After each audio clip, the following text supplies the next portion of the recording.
sais pas si vous connaissez Marshall, mais vous avez certainement déjà vu ces produits, avec un revêtement un peu cuir, du tissu pour couvrir les haut-parleurs, et ces petits boutons dorés dignes d'un ampli de guitare. C'est une marque mythique avec des designs iconiques, et bien il se lance dans une toute nouvelle catégorie de produits, la barre de son. J'ai avec moi Sylvain, notre expert audio en plateau, et il va nous dire si cette barre de son vaut le coup d'œil ou pas. Je crois qu'on a quelques images de cette fameuse barre de son, donc Marshall qui se lance là-dessus, sur ce marché très prometteur et très porteur et en croissance actuellement. Tous les fabricants se mettent à fabriquer des barres de son, que ce soit des généralistes ou des marques spécialisées. Et là, du coup, ils ont annoncé effectivement hier la sortie de leur première barre de son. Donc, elle s'appelle l'Eston HESTON 120. Par rapport à la taille en fait, ça convient très bien à une télévision de 65 pouces et plus, mais bon après à moins on peut quand même l'utiliser, mais elle est quand même assez imposante.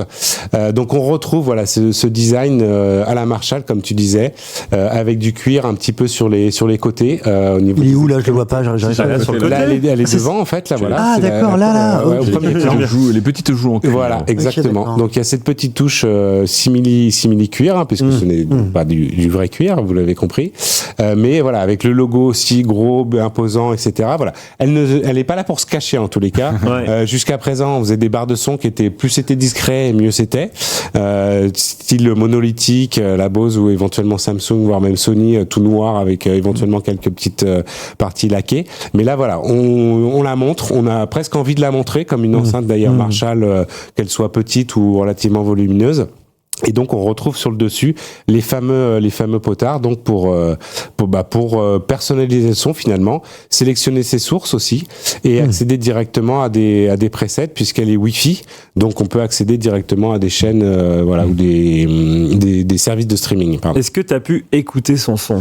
Alors j'ai pu l'écouter effectivement, pour tout te dire, elle est en cours de test actuellement. Ah. Voilà. Mais j'ai pu l'écouter quand j'étais visiter l'usine, enfin pas l'usine, pardon, le siège de Marshall à Stockholm, et donc pour prendre également quelques petites photos une fois démontée, donc on voit quand même qu'elle est bien équipée en termes de haut-parleurs.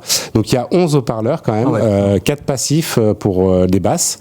Donc en fait, on en parlera peut-être un petit peu plus tard, mais pour l'instant voilà, c'est la barre de son toute seule, qu'on installe à côté de son téléviseur. Donc voilà, elle est très fournie en haut-parleurs et le son est quand même très punchy pour le coup.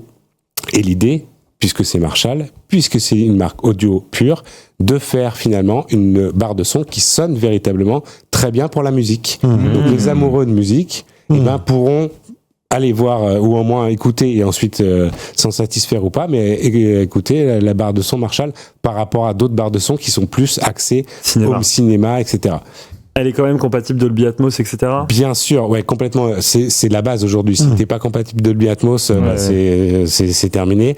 D'ailleurs, il y avait un responsable de Dolby qui était sur place à Stockholm, qui nous a largement expliqué qu'effectivement, comme c'était en plus le premier produit de Marshall travaillant pour Dolby, du coup, comme les téléviseurs également, qui doivent être certifiés Dolby Vision et Dolby Atmos, en fait, ils travaillent main dans la main pour essayer de régler véritablement les haut-parleurs, le temps de réponse, etc.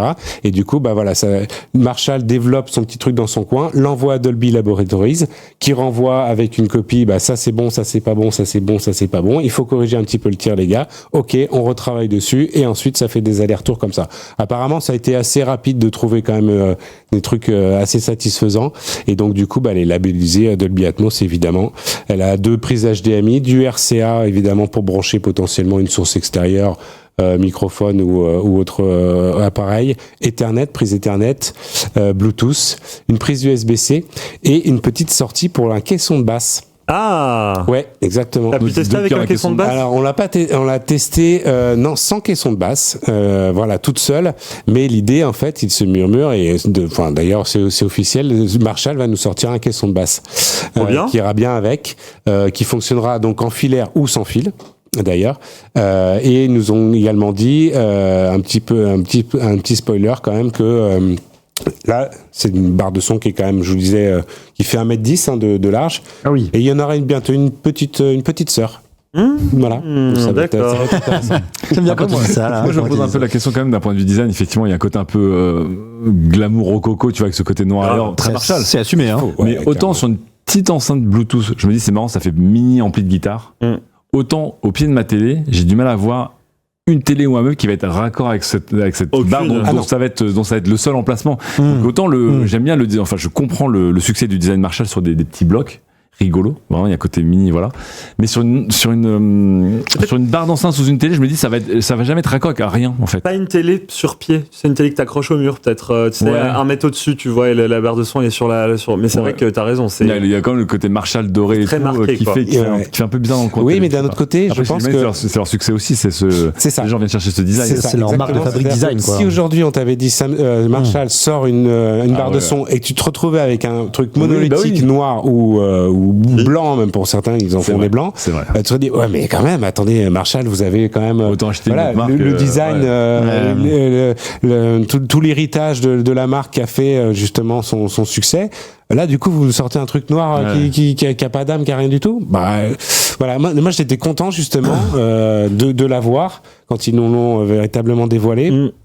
Ouais, d'accord. ok. Dans le Ça- style assumé ça, de c'est Marshall, réussi. quoi. Exactement, Ouais, complètement, total. c'est totalement assumé. C'est vrai. Et je pense que les amoureux de la marque, et même d'autres personnes, peuvent y venir justement par rapport à cet aspect musical, parce qu'ils nous ont sorti aussi un sondage très sérieux qui nous dit que quand même 65% des utilisateurs de barres de son l'utilisaient principalement pour la musique, en priorité pour la musique, et pas forcément avec le son oui. du Mais téléviseur. moi c'est le cas chez moi, je sais pas vous, mais moi Et ben voilà. je lance la musique direct sur ma barre de son tout Et le ben temps. voilà. Hein. Pour inonder ma pièce à deux vies de musique quand je suis avec des amis, quand je suis à un apéro ou quoi, tu vois. C'est vrai. Je n'ai pas de télé, donc je fais que de la musique. Mais oui, voilà. C'est donc toi les. Non, t'as un vidéoprojecteur. J'ai un vidéoprojecteur. Ah d'accord. Parce que J'ai pas c'est déconné. pareil. Quand on était gamin, il y a toujours l'enfant dans la cour de récré que les parents ils veulent pas avoir la télé à la maison. Et ils Non, peuvent mais parler. t'as quand même un truc de rien. pour regarder. Non mais Bien tu parles sûr, pas de télé. bien Un vidéoprojecteur sûr. c'est pareil. C'est pas pareil. Principe. Non mais Ouais. c'est le même. C'est dans ton salon, tu regardes une image quand même quoi. Oui, mais j'ai pas un bloc noir tout Oui, le temps dans mon voilà, salon. non, qui vas-y, sert à- T'as forcément des enceintes déportées. Encore plus qu'avec une télé. Sur mon vidéoproche Oui. Non, c'est le son du vidéoproche. Ah, qui quelle est, horreur. Oh là là. eh Quelle ben, horreur. eh ben, dis-toi. Allez, Non, on arrête eh cette ben, émission. eh ben, dis-toi. On arrête cette Ça ne respecte émission. pas. Eh ben, dis-toi qu'il est très bien. Non, Oui, non, non, oui, non. oui, oui, oui. Alors là, Ça, monsieur, c'est C'est pas quoi le possible. vidéoproche qu'on se Le moque de toi? Xiaomi Projecteur 2. C'est très bien. C'est comme des gens. Ah non, mais Bah non. heureusement que c'est pas toi l'expert audio. Eh ben non, mais je vous garantis qu'il est très cool Mais non. pour le prix que j'ai acheté. Ah oui, alors voilà. oui. J'ai Ah oui, pas, je suis j'ai pas d'accord. mis 2K, je l'ai eu il était à 700 à l'époque, je l'ai dû l'avoir à 400. Bah Et pour oui, le prix que j'ai mis, bien sûr. ça me convient Mais entièrement. c'est comme si tu avais grandi avec des sabots en bois en disant mais c'est sympa les sabots en bois puis que t'avais jamais porté de basket, tu vois. T'es là, genre, mais vous allez voir, c'est étonnamment bien les sabots Mon en pro- bois. Ben gars. Dans mon prochain appart, l'achat que je ferai est un ultra court focal. Et- Et je viendrai te voir, Sylvain, Bien sûr, pour on en parlera choisir. aussi Surtout qu'en avec, ce moment, je crois Arnaud. que les prix baissent sur l'ultra courte focale, Ouais. petit à petit. Donc, Ouais, c'est un truc qui me botte sur la facilité d'installation, mais le premium à payer était souvent un peu. Moi, Il j'y était suis chéros, passé, hein. c'était chéros. Moi, j'y suis passé. Toi, tu y es j'ai- passé. Setup J'ai- ultra courte focale avec les enceintes de Sony, les achetés à neuf là pour faire le côté immersion. J'y passerai et je viendrai prendre conseil auprès de mes chers collègues. Allez-y. Bien sûr. Venez. Bon, ok. Et du coup, la petite preview sur le test, t'as le droit de nous dire un peu ce que t'en as pensé? Est-ce Non, que j'ai c'est pas le droit. T'as pas le droit, d'accord. Ouais, ok. je- C'est sous alors, embargo ouais, c'est sous embargo, effectivement. Voilà, moi, je peux vous parler de produit, l'expérience que j'ai mais eue, pas ce en que tous t'en les cas, penses. sur des démonstrations où, évidemment, on a eu sur 10 minutes de démonstration, 8 minutes d'audio et 2 minutes de film. Ah oui, Donc, donc, rapide. Quand même, ouais, Ils ont annoncé effectivement, ils ont rapide, annoncé un peu mais, la vibe, voilà, ouais. orienté quand même musique, clairement. On a les prix quand même ou pas Ouais, on a Enfin, le prix, les bien prix sûr. publics. Ouais, tout à fait. Il est positionné à 999 €. Ah, c'est élevé.